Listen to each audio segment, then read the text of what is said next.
हिंगोली मतदारसंघातील नांदेड जिल्ह्याच्या किनवट विधानसभा मतदारसंघातील माजी आमदार तथा आदिवासी नेते भीमराव केराम यांचा फोटो मोठ्या प्रमाणात सोशल मीडियावर व्हायरल होत आहे। सदर फोटो पसरवून दिशाभूल करणाऱ्या व्यक्तीवर कायदेशीर गुन्हा दाखल करणार अशी माहिती त्यांनी पत्रकारांशी बोलताना दिली। विदर्भ जन आंदोलन समितीचे नेते माननीय किशोर तिवारी साहेब हे अचानकपणे माझ्या निवासस्थानी माझ्या भेटीसाठी आले असताना एक कौटुंबिक स्नेहाच्या नात्याने त्यांचा आदरातिथ्य करणं हे माझं नैतिक कर्तव्य होतं आणि त्या प्रीत्यार्थ त्यांचं या ठिकाणी शाल श्रीफळ देऊन स्वागत केलेलं आहे। कारण त्यांना राज्यमंत्र्याचा दर्जा आहे एवढा आणि विशेषतः आदिवासी भागामध्ये त्यांचं काम असल्यामुळे आदिवासींच्या विविध प्रश्नावर माझी आणि त्यांची चर्चा होत असताना हिंगोली मतदारसंघाचे उमेदवार विद्यमान आमदार स्नेही हेमंत पाटील त्यावेळेस अचानकपणे हजर झाले।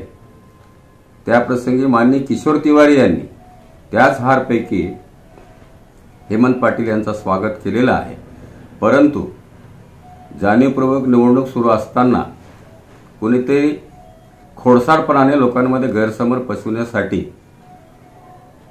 हेमंत पाटील यांचे स्वागत करत असतानाचे छायाचित्र प्रसारित करून त्याखाली मी शिवसेनेला मतदान करावं अशा पद्धतीचं आवाहन केल्याचे फोटो व्हायरल करून विनाकारण गैरसमज पसरवण्याचं काम केलेलं आहे। हा निषेधार्ह बाब आहे आणि म्हणून एखाद्या मोठ्या माणसाचं स्वागत करणे हे आदिवासींच्या जन्मजात संस्कृतीचा एक वारसा आहे आणि सांस्कृतिक दृष्ट्या मोठ्या माणसाचं आदरातिथ्य करणं हे आमचं नैतिक कर्तव्य आहे। त्यामुळे या लोकसभेच्या निवडणुकीमध्ये उमेदवार हेमंत पाटील आणि त्यांच्या निवडणुकीला मतदान देण्याच्या संबंधाने माझी कुठल्या प्रकारची अशा पद्धतीची भूमिका नाही।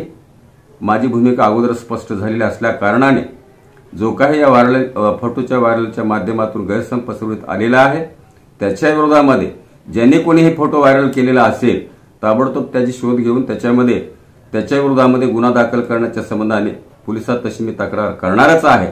तरी सुद्धा या मतदानाच्या कालावधीमध्ये आपण या फोटोच्या आधारावर जे काही अफवा पसरवण्याचं त्या ठिकाणी केलेलं आहे यापासून आपण वेळीच सावध व्हावे आणि आदेशाप्रमाणे या मतदानाच्या प्रक्रियेमध्ये आपण सहभागी व्हावे अशी विनम्र आपल्या सगळ्यांना आवाहन करतो, विनंती करतो। आपला न्यूजला सबस्क्राइब करा, लाईक करा, शेअर करा, बेल आयकॉनला क्लिक करा।